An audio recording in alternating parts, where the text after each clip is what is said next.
Hi Ross. G'day mate, how you going? So I saw you did a presentation for the Australian Chinese Youth Association on Friday. Yeah, we did. It's a great group of people and we're proud to be a sponsor of them. So why do we sponsor that group of people? As a company, we sponsor a few people. In the past, we've sponsored quite a lot, and we still do. One of the starting points that we make when we do any form of sponsorship is that we're wanting to mitigate the risk. Quite often in the past, we've done a sponsorship of a big event and it's been a complete fizzle. So do we sponsor anyone else in the firm? The Vic Park Hockey Club. We do I've forgotten who they are now. It's a Philippine Basketball Association. We sponsor them as well. And we've got a few other smaller types of sponsorship in the community as well.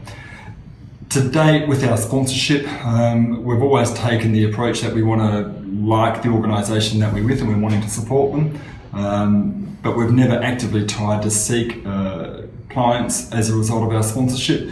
Rather, it's all about risk mitigation. So what we always do is that when we look for sponsors, we look for sponsors that our staff are affiliated with.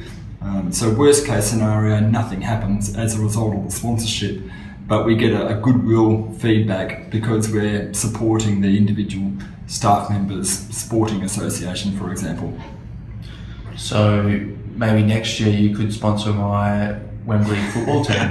Maybe we could. So in your case, for example, you're a coach of the junior team, is it? Yes, I did. Yep. So if we sponsored your junior coaching football team, it would just reposition you in the eyes of all your colleagues and hopefully strengthen your leadership role that you take within the firm.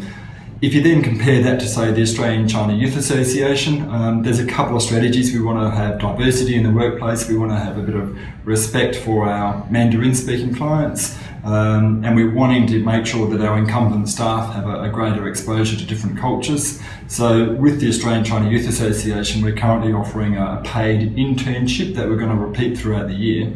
And that will then give us access, hopefully, to a Mandarin speaking employee that the other staff can understand and get a greater appreciation and respect for the culture. It also gives us access to a really hard-working individual who we can benefit in their career and giving them some Australian expertise. So while we sponsor ACYA and we're really happy with it, we also always offer some additional HR type benefit to try and bring back into the firm, because as a practice we're really just about relationships with our clients and we're just wanting to deepen the relationships with our clients through our staff and future staff to make sure that we get a benefit no matter what happens to the actual event itself.